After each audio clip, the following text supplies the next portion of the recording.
Hi hello ನಮಸ್ಕಾರ welcome to ಹೆಬ್ಬರ್ಸ್ vlog. ನಾನು ನಿಮ್ಮ ಸಾಹಿತ್ಯ. ಇದೇನಪ್ಪ ದೊಡ್ಡ ಚೀಲ ಇಟ್ಕೊಂಡು ಬರ್ತಾ ಇದ್ದಾಳೆ ಅಂತ ಅಂದ್ಕೊಂಡಿದ್ರ. ಇದು ವೀಕೆಂಡ್, ಹಾಗಾಗಿ ಸಂಡೇ ಹೋಗ್ಬಿಟ್ಟು ವಾರಕ್ಕೆ ಎಷ್ಟು ಬೇಕೋ ಅಷ್ಟು ಎಲ್ಲ ತರಕಾರಿ ಸೊಪ್ಪು ಸದೆ ಎಲ್ಲ ತೊಗೊಂಬಂದಿದ್ದಾಯಿತು. ಇದು ಕರಿಬೇವಿನ ಸೊಪ್ಪು ಆಯಿತಾ, 20 ರುಪೀಸ್ ಅಷ್ಟೇ. ಒಂದು ಹೊರೆ ಕೊಟ್ಟಂಗೆ ಕೊಟ್ಟಿದ್ದಾರೆ. ಸಿಕ್ಕಾಪಟ್ಟೆ ಜಾಸ್ತಿ ಕೊಟ್ಬಿಟ್ಟಿದ್ದಾರೆ ಈ ಸತಿ. ವೀಕೆಂಡಲ್ಲಿ ಹೇಗೆ ಟೈಮ್ ಪಾಸ್ ಮಾಡೋದು, ಅನುಬಂಧ ಅವಾರ್ಡ್ ಫಂಕ್ಷನ್ ಇತ್ತಲ್ವ, 3 ದಿನ ಫುಲ್ ಎಪಿಸೋಡ್ ನೋಡಿದ್ದೀನಿ 11 ಗಂಟೆ ತನಕ. ತುಂಬ ಚೆನ್ನಾಗಿತ್ತು ಈ ಸತಿ. ನೋಡಿ ಕರಿಬೇವು ಎಷ್ಟು ಫ್ರೆಶ್ ಆಗಿದೆ, ಆದರೆ ಜಾಸ್ತಿ ಕ್ವಾಂಟಿಟಿ ಕೊಟ್ಬಿಟ್ರು. ಅದನ್ನು ಹೆಂಗೆ ಯೂಸ್ ಮಾಡೋದು, ವೇಸ್ಟ್ ಮಾಡಬಾರ್ದಲ್ಲ ಅಂತ ಅದೇ ದೊಡ್ಡ ತಲೆಬಿಸಿ. ಅವ್ರು ಕೊಟ್ಟಾಗ್ಲಿಂದ ಅದೇ ಯೋಚನೆ, ಇಷ್ಟೊಂದು ಕರಿಬೇವು ನಮ್ಮ ಮನೆಗೆ ಹೆಚ್ಚಾಗುತ್ತಲ್ಲ, ಯಾವ ಥರ ಯೂಸ್ ಮಾಡೋಣ ಅಂತ ಅಂದ್ಕೊಳ್ತಾನೆ ಬರ್ತಾಯಿದ್ದೆ ನಾನು. ಐಶುಗೆ ಟೊಮೆಟೊ ಹಣ್ಣು ಅಂದರೆ ಸಿಕ್ಕಾಪಟ್ಟೆ ಇಷ್ಟ.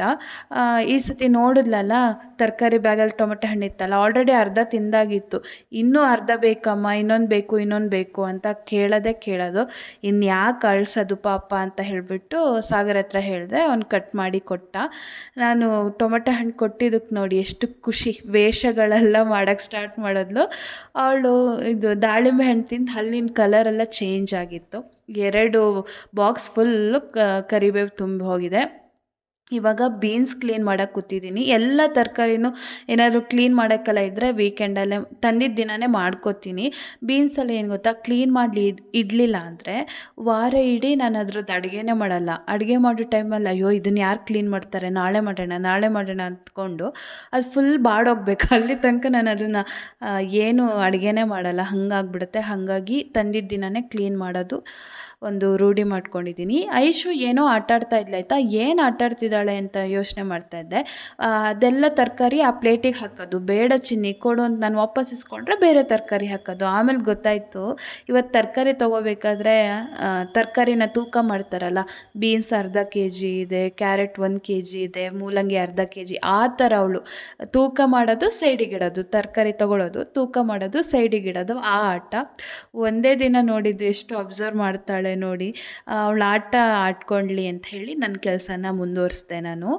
ತರಕಾರಿ ಸ್ಟೋರೇಜ್ ಮಾಡೋಕ್ಕೆ ಈ ಥರ ಕಾಟನ್ ಬ್ಯಾಗ್ನ ನಾನು ಯೂಸ್ ಮಾಡ್ತೀನಿ. ಇದು ವಾಶ್ ಮಾಡ್ಬೋದು. ಒಂದು ಸತಿ ನೋಡಿ ವಾಶ್ ಮಾಡಿ ಹರಗಿದ್ದೆ, ಮಳೆ ಕಲೆ ಆಗಿದೆ. ವೈಟ್ ಕಲರ್ಗೆ ಬೇಗ ಮಳೆ ಕಲೆ ಆಗೋದಲ್ವ. ಮತ್ತು ಅದು ಡಿಫ್ರೆಂಟ್ ಸೈಜಲ್ಲಿ ಕೂಡ ಸಿಗುತ್ತೆ, ಆರಾಮಾಗಿ ತೊಗೋಬೋದು. ಯಾವುದೋ ಆನ್ಲೈನ್ ವೆಬ್ಸೈಟಲ್ಲೇ ನಾನು ತೊಗೊಂಡಿದ್ದು. ತುಂಬ ದಿನ ಬಾಳಿಕೆ ಬರುತ್ತೆ. ಇದರಲ್ಲಿ ಏನು ಗೊತ್ತಾ ಡಿಸ್ಅಡ್ವಾಂಟೇಜು, ಯಾವ ತರಕಾರಿ ಯಾವ ಕವರಲ್ಲಿದೆ ಅಥವಾ ಯಾವ ಬ್ಯಾಗಲ್ಲಿದೆ ಅನ್ನೋದೇ ಗೊತ್ತಾಗಲ್ಲ. ಪ್ರತಿ ಸತಿ ಎಲ್ಲ ಬ್ಯಾಗು ಓಪನ್ ಮಾಡಬೇಕು. ಈ ಬ್ಯಾಗಲ್ಲಿ ಈ ತರಕಾರಿ ಇದೆಯಾ ಅಂತ ನೋಡಿ ಯೂಸ್ ಮಾಡ್ಕೋಬೇಕು. ಅದೊಂದು ಡಿಸ್ಅಡ್ವಾಂಟೇಜು. ಮೀಶೋದಲ್ಲೆಲ್ಲ ಇವಾಗ ಪ್ಲಾಸ್ಟಿಕ್ ಕಂಟೈನರ್ ಬರುತ್ತಲ್ಲ, ಅಂದರೆ ಪ್ಲಾಸ್ಟಿಕ್ ಬಾಕ್ಸ್ ಬರುತ್ತಲ್ಲ ತರಕಾರಿ ಸ್ಟೋರೇಜ್ ಮಾಡೋಕ್ಕೆ, ತುಂಬ ಜನ ವ್ಲಾಗರ್ಸ್ ಎಲ್ಲ ತೋರಿಸಿದ್ದಾರೆ.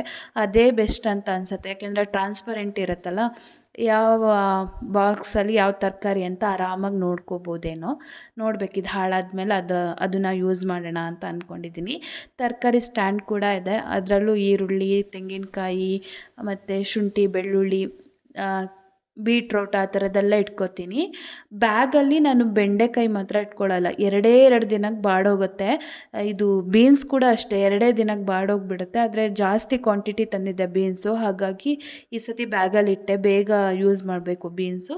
ಇದು ಬೆಂಡೆಕಾಯಿ ಬಾಕ್ಸಲ್ಲಿ ಇಟ್ಟರೆ ಏನು ಗೊತ್ತಾ, ಒಂದು 15 ಡೇಸ್ ಆದರೂ ಫ್ರೆಶ್ ಆಗೇ ಇರುತ್ತೆ, ಏನು ಹಾಳಾಗಲ್ಲ. ಈ ಸೈಕಲ್ ಗ್ಯಾಪಲ್ಲಿ ನಮ್ಮ ಐಶು ಅವ್ರ ಮಾವ ಕ್ವಾಟ್ಲೆ ಕೊಡ್ತಾ ಇದ್ದಾರೆ, ಹತ ಮಾಡ್ತೀನಿ ಅಂತ ಹೇಳೋದು. ಆ ಸೊಪ್ಪೆಲ್ಲ ಇರುತ್ತಲ್ಲ ಅದನ್ನೆಲ್ಲ ಮಣ್ಣೆಲ್ಲ ನಿನ್ನ ಪ್ಯಾಂಟಿಗೆ ಹಚ್ತೀನಿ ಅಂತೆಲ್ಲ ಹೇಳ್ತಾ ಕೂತಿದ್ಲು. ಒಂದು 20 ನಿಮಿಷ ಇದಕ್ಕೆ ಟೈಮ್ ಕೊಟ್ಟರೆ ಒಂದು ವಾರ ಆರಾಮಾಗಿರ್ಬೋದು. ತರಕಾರಿ ಕ್ಲೀನ್ ಮಾಡೋ ಕೆಲಸ ಯಾವುದೂ ಇರಲ್ಲ. ಇವಾಗ ಫ್ರಿಡ್ಜ್ ಟೂರ್ನ ಮಾಡ್ತಾಯಿದ್ದೀನಿ. ಒಬ್ಬರು ಸಬ್ಸ್ಕ್ರೈಬರ್ ಕೇಳಿದರು, ಹಾಗಾಗಿ ಸಿಂಪಲಾಗಿ ತೋರಿಸ್ತೀನಿ ಆಯಿತಾ. ಆ ಬ್ಯಾಗೆಲ್ಲ ಏನಿದೆ ತರಕಾರಿ ಬಾಸ್ಕೆಟ್ ಒಳಗೆ ಹಾಕ್ತೀನಿ. ಆಮೇಲೆ ಈ ಡೋರ್ ಹತ್ರ ಕಾಳುಮೆಣಸು ಮತ್ತು ಪುನರ್ಪುಳಿ, ವಾಟೆಹುಳಿ, ಲೆಮನ್ನು, ಏಲಕ್ಕಿ ಇದಿಷ್ಟು ಕಾಮನ್ ಆಗಿ ಇಟ್ಟಿರ್ತೀನಿ. ಈ ಸತಿ ಊರಿಂದ ಬರ್ತಾ ತುಪ್ಪ ಉಪ್ಪಿನಕಾಯಿ ಜಾಸ್ತಿ ಕೊಟ್ಟಿದ್ರಲ್ಲ, ಹಾಗಾಗಿ ಫ್ರಿಡ್ಜಲ್ಲಿ ಇಟ್ಕೊಂಡಿದ್ದೀನಿ. ಮತ್ತೇನಾದರೂ ಚಾಟ್ ಮಸಾಲ, ಕೊಕ್ಕೋ ಪೌಡರ್ ಅಷ್ಟೇ ಇರೋದು, ಮತ್ತೊಂಚೂರು ಎಳ್ಳಿದೆ, ಅಷ್ಟು ಡೋರಲ್ಲಿ ಇಟ್ಟಿರ್ತೀನಿ. ಈ ಥರ ಪ್ಲಾಸ್ಟಿಕ್ ಬಾಕ್ಸ್ನ ಈ ಥರ ಹೀಗೆ ಜೋಡಿಸ್ಕೊತೀನಿ. ಕರಿಬೇವು, ಹಸಿಮೆಣಸು, ಸೊಪ್ಪುಗಳು ಅದನ್ನೆಲ್ಲ ಪ್ಲಾಸ್ಟಿಕಲ್ಲಿ ಇಟ್ಟಿರ್ತೀನಲ್ಲ ಆ ಥರ. ಈ ಥರ ಟ್ರೇಯಲ್ಲಿ ಹಾಲು ಮೊಸರುಗಳನ್ನ ಇಟ್ಕೊಂಡಿರ್ತೀನಿ. ಜೊತೆಗೆ ಫ್ರೀಝರಲ್ಲಿ ಇದು ತೆಂಗಿನಕಾಯಿ ತುರಿ ಮತ್ತು ಕೆನೆ ತೆಗೆದಿಟ್ಟಿರ್ತೀನಿ ತುಪ್ಪ ಮಾಡೋಕ್ಕೆ. ಅವೆರಡು ಫ್ರೀಝರಲ್ಲಿ ಇಟ್ಟಿರ್ತೀನಿ. ಮತ್ತು ದೇವರಿಗೆ ಹೂ ಇಟ್ಕೋತೀನಿ. ಇದಿಷ್ಟೇ ಫ್ರಿಡ್ಜಲ್ಲಿ ಇಡೋದು, ವಿಶೇಷವಾಗಿ ಏನೂ ಇಡಲ್ಲ. ಹಾಗಾಗಿ ಫ್ರಿಡ್ಜ್ ಟೂರ್ನ ಮಾಡೋಕ್ಕೆ ನನಗೇನು ಮನಸ್ಸಿರಲಿಲ್ಲ. ಬಟ್ ಕೇಳಿದರು ಅಂತ ಹೇಳಿಬಿಟ್ಟು ಇಡ್ತಾಯಿದ್ದೀನಿ. ಇದನ್ನು ಬಿಟ್ಟು ನಾನು ಯಾವುದೇ ಥರದ್ದು ಇಡಲ್ಲ. ಬೇಳೆ ಕಾಳುಗಳು ಆ ಥರದ್ದು ಏನೂ ಇಡಲ್ಲ. ಉಳಿದಿರೋ ಪಲ್ಯ ಚಟ್ನಿಗಳು ಸಾಂಬಾರು ಏನೂ ನಾನು ಇಡಲ್ಲ. ತರಕಾರಿ ಮಾತ್ರ ಇಡೋದು.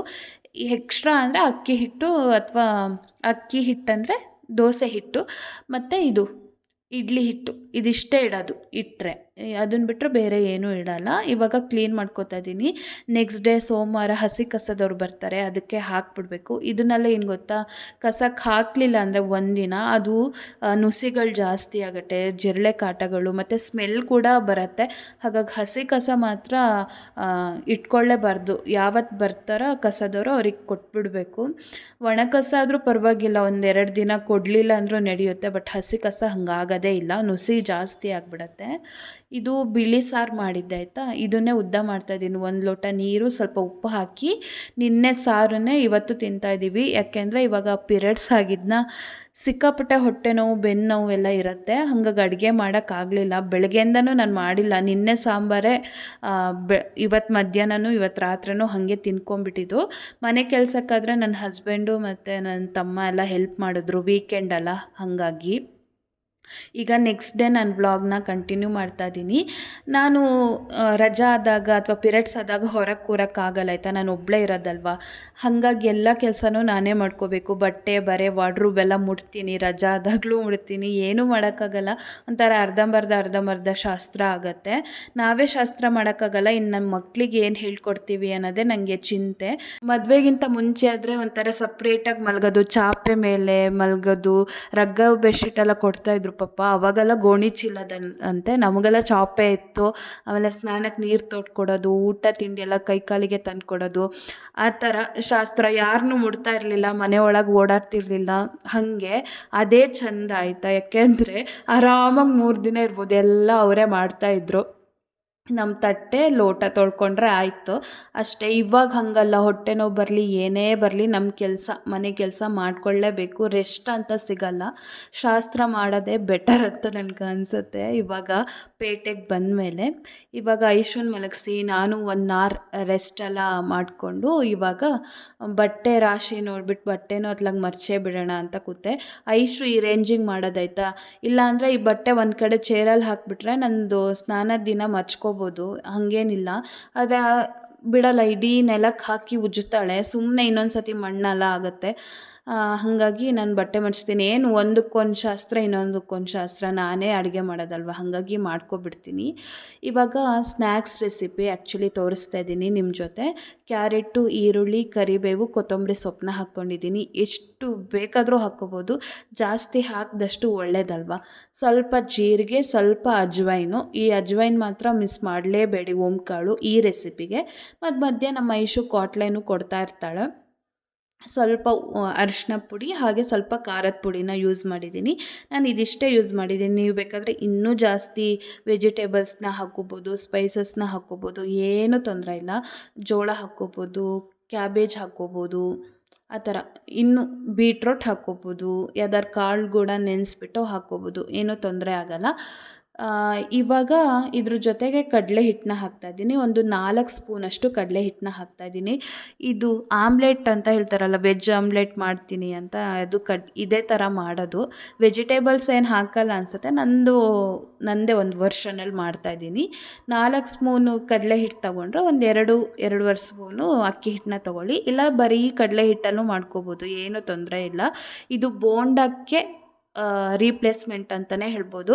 ಬೋಂಡ ಎಣ್ಣೆಲೆಲ್ಲ ಕರಿಬೇಕು, ಅದೆಲ್ಲ ಸ್ವಲ್ಪ ಅನ್ಹೆಲ್ದಿ ಅಂತ ಹೇಳ್ತಾರಲ್ಲ, ಹೆಲ್ದಿ ವರ್ಷನಲ್ಲೇ ಬೋಂಡ ಮಾಡೋದು ಅಂತಲೇ ಅನ್ಬೋದು. ವೆಜಿಟೇಬಲ್ ಬೋಂಡ ಅಂತಲೂ ಅನ್ಬೋದು. ಇಲ್ಲ ಇದನ್ನು ಆಮ್ಲೆಟ್ ಥರನೂ ಹಾಕ್ಕೋಬೋದು, ಇಲ್ಲ ದೋಸೆ ಥರ ಪ್ಯಾನ್ ಕೇಕ್ ಥರನೂ ಮಾಡ್ಕೋಬೋದು. ಆದರೆ ನಾನು ಇವತ್ತೇನು ಮಾಡ್ತಾಯಿದ್ದೀನಿ ಅಂದರೆ ಪಡ್ಡು ಥರ ಹಾಕ್ಕೋತಾ ಇದ್ದೀನಿ. ಪಡ್ಡು ಮಾಡ್ತಾರಲ್ಲ ಆ ಮೇಕರಲ್ಲಿ ಮಾಡ್ತಾಯಿದ್ದೀನಿ. ತುಪ್ಪ ಹಾಕ್ಕೊಳ್ಳಿ, ಎಣ್ಣೆಗಿಂತ ತುಪ್ಪದಲ್ಲಿ ಕರೆದ್ರೆ ಚೆನ್ನಾಗಿರತ್ತೆ. ಸೊ ಇವಾಗ ಪಡ್ಡು ನೀವು ಯಾವ ಥರ ಮಾಡ್ತೀರೋ ಅದೇ ಥರ ಪಡ್ಡು ಮಾಡೋದು. ಕರಿಬೇವೆಲ್ಲ ಜಾಸ್ತಿ ಹಾಕ್ಕೊಳ್ಳಿ, ಕ್ಯಾರೆಟ್ ಎಲ್ಲ ಜಾಸ್ತಿ ಹಾಕ್ಕೊಂಡ್ರೆ ಒಳ್ಳೆಯದು ಕೂದಲಿಗೆಲ್ಲ. ಮಕ್ಕಳೆಲ್ಲ ಇಲ್ಲಾಂದರೆ ಕರಿಬೇವು ಕ್ಯಾರೆಟು ಹಂಗೆ ಅದೆಲ್ಲ ತಿನ್ನೋದೇ ಇಲ್ಲಲ್ಲ, ಈ ಥರನೇ ಮಾಡಿಕೊಡ್ಬೇಕು ಅವಕ್ಕೆ. ಸೊ ಒಂದು ಲೋ ಫ್ಲೇಮಲ್ಲಿ ಬೇಯಿಸ್ಕೋಬೇಕು. ಒಂದು ಸ್ವಲ್ಪ ಬೇಯೋಕ್ಕೆ ಇದು ಟೈಮ್ ತೊಗೊಳತ್ತೆ, ಯಾಕೆಂದರೆ ಬೇಗ ಬೇಯಿಸ್ಕೊಂಡ್ರೆ ಹೈ ಫ್ಲೇಮಲ್ಲಿ ಬೇಯಿಸ್ಕೊಂಡ್ರೆ ಏನಾಗುತ್ತೆ ಗೊತ್ತಾ, ಹಿಟ್ಟು ಸಿಗುತ್ತೆ. ಹಾಗಾಗಿ ಲೋ ಫ್ಲೇಮಲ್ಲಿ ಒಂದು ಸ್ವಲ್ಪ ಹೊತ್ತು ಬೇಯಿಸ್ಕೊಂಡ್ರೆ ಸಾಕು. ಇದು ಎಷ್ಟು ಕ್ರಿಸ್ಪಿಯಾಗಿ ಬೇಯಿಸ್ಕೊತೀರೋ ಅಷ್ಟು ಕ್ರಿಸ್ಪಿಯಾಗಿ ಆಗುತ್ತೆ. ಸೆಕೆಂಡ್ ಟೈಮಿಗೆ ನೋಡಿ ಹಿಟ್ಟು ಶಾರ್ಟೇಜ್ ಆಯಿತು, ನಾನು ಎಲ್ಲದಕ್ಕೂ ತುಪ್ಪ ಹಾಕಿಟ್ಟಿದ್ದೆ, ತುಪ್ಪ ವೇಸ್ಟ್ ಆಗೋಯ್ತು. ನಾನು ಯಾವಾಗಲೂ ಇದೇ ಥರ ಫಜೀತಿ ಮಾಡ್ಕೊತಾನೇ ಇರ್ತೀನಿ. ನಾನು ಇಷ್ಟೊಂದು ಸಾಫ್ಟಾಗಿ ಬೇಯಿಸ್ಕೊಂಡೆ, ಕ್ರಿಸ್ಪಿ ಆದರೆ ಐಶು ತಿನ್ನಲ್ವೇನೋ ಅಂತ ಅಂದ್ಕೊಂಡು ಇಷ್ಟು ಸಾಫ್ಟಾಗಿ ಬೇಯಿಸ್ಕೊಂಡೆ. ಹಿಟ್ಟೆಲ್ಲ ಬೆಂದರೆ ಅಷ್ಟೇ ಸಾಕಲ್ವ. ಇವಾಗ ಐಶುಗೆ ಕೊಟ್ಟೆ, ಅವಳು ತಿಂತಾ ಇದ್ದಾಳೆ. ನಾವು ಡೈಲಿ ಕ್ಯಾರೆಟ್ ತಿಂದಂಗೆ ತಿಂತೀವಿ ನಾನು ಐಶು, ಕಣ್ಣಿಗೆ ಒಳ್ಳೇದಲ್ವ. ಹಾಗಾಗಿ ಕರಿಬೇವು ಅವಳು ತಿನ್ನಲ್ಲ ಆಯಿತಾ. ಅಮ್ಮ ಇದು ಸೊಪ್ಪು ತಗೋ ಅಂತ ಹೇಳಿ ಸೈಡಿಗೆ ಇಡ್ತಾಳೆ. ಹಾಗಾಗಿ ಈ ಥರ ರೆಸಿಪಿಗೆಲ್ಲ ಕರಿಬೇವು ಸಣ್ಣ ಕಟ್ ಮಾಡಿ ಹಾಕಿದ್ರೆ ಅವಳಿಗೆ ಗೊತ್ತೇ ಆಗಲ್ಲ, ತಿನ್ಕೊಂಡ್ಬಿಡ್ತಾಳೆ. ಕರಿಬೇವು ಕೂದಲಿಗೆ ಒಳ್ಳೇದು ಅಂತ ಹೇಳ್ತಾರಲ್ಲ, ಹಾಗಾಗಿ ನಾನು ಈ ಥರ ಮಾಡಿಕೊಡ್ತೀನಿ. ಇಲ್ಲಾಂದರೆ ಅವು ತಿನ್ನೋದೇ ಇಲ್ಲ ಮಕ್ಕಳು. ಸ್ನ್ಯಾಕ್ಸ್ನ ನಾವು ಯಾವತ್ತೂ ಇದೇ ಥರ ಸ್ಟೆಪ್ಸಲ್ಲಿ ಕೂತ್ಕೊಂಡು ತಿನ್ನೋದಾಯ್ತಾ. ಮರ ಗಿಡ ಪಕ್ಷಿ ಹೋಗೋ ಬರೋರನ್ನೆಲ್ಲ ನೋಡಿಕೊಂಡು ನೀರು ಬಾಟಲ್ಲು ಅಲ್ಲೇ ತೊಗೊಂಬಂದು ಒಂದು ಅರ್ಧ ಗಂಟೆ ಇಲ್ಲಿ ಕೂತ್ಕೊಂಡು ತಿಂದ್ಕೊಂಡು ಮಾತಾಡಿಕೊಂಡು ಇವಾಗ ನೆಕ್ಸ್ಟ್ ಕೆಲಸ ಏನು ಅಂತ ನೋಡೋದು. ಬಟ್ಟೆ ಹರ್ಗಕ್ಕಿತ್ತು, ವಾಶ್ ಮಾಡೋಕ್ಕಿತ್ತಲ್ವ, ಹಾಗಾಗಿ ಈ ಕೆಲಸನೂ ಅತ್ಲಾಗಿ ಮುಗಿಸ್ಕೊಂಬಿಡೋಣ ಅಂತ ಅಂದ್ಕೊಂಡು ಬಟ್ಟೆನೂ ಹೊರಗ್ತಿದ್ದೀನಿ. ನಮ್ಮ ಐಶುದು ಇನ್ನೂ ತಿಂದಾಗಿಲ್ಲ. ಅವ್ರ ಅಪ್ಪ ಬರೋ ತನಕ 6:30 7 ಗಂಟೆ ತನಕನೂ ಕೈಯಲ್ಲಿ ಬೌಲ್ ಇರುತ್ತೆ ಆಯಿತಾ, ಚೂರೇ ತಿನ್ನೋದು. ಇವಾಗ ಸ್ಲೋ ವಾಕ್ ಮಾಡ್ತಾಯಿದ್ದೀನಿ, ಯಾಕೆ ಅಂದರೆ ಪಿರಿಯಡ್ಸ್ ಅಲ್ವಾ, ಸ್ಪೀಡ್ ವಾಕ್ ಅಂತೂ ಆಗಲ್ಲ ಅಂತ. ಪಿರಿಯಡ್ಸ್ ಆದಾಗ ನಿಮ್ಮ ರುಟೀನ್ ಯಾವ ಥರ ಇರುತ್ತೆ ಅಂತ ಪ್ಲೀಸ್ ಕಮೆಂಟ್ ಮಾಡಿ ತಿಳಿಸಿ. ಇವಾಗಲೂ ನೀವು ಚಾಪೆಯಲ್ಲಿ ಮಲಗ್ತೀರಾ ಅನ್ನೋದು ಕಮೆಂಟ್ ಮಾಡಿ ತಿಳಿಸ್ಬೋದು. ಐಶು ನೋಡಿ ನನ್ನ ಚಪ್ಪಲ್ ಹಾಕ್ಕೊಂಡು ಎಷ್ಟು ಚೆನ್ನಾಗಿ ಬ್ಯಾಲೆನ್ಸಲ್ಲಿ ನಡೀತಾಳೆ ಅಂತ.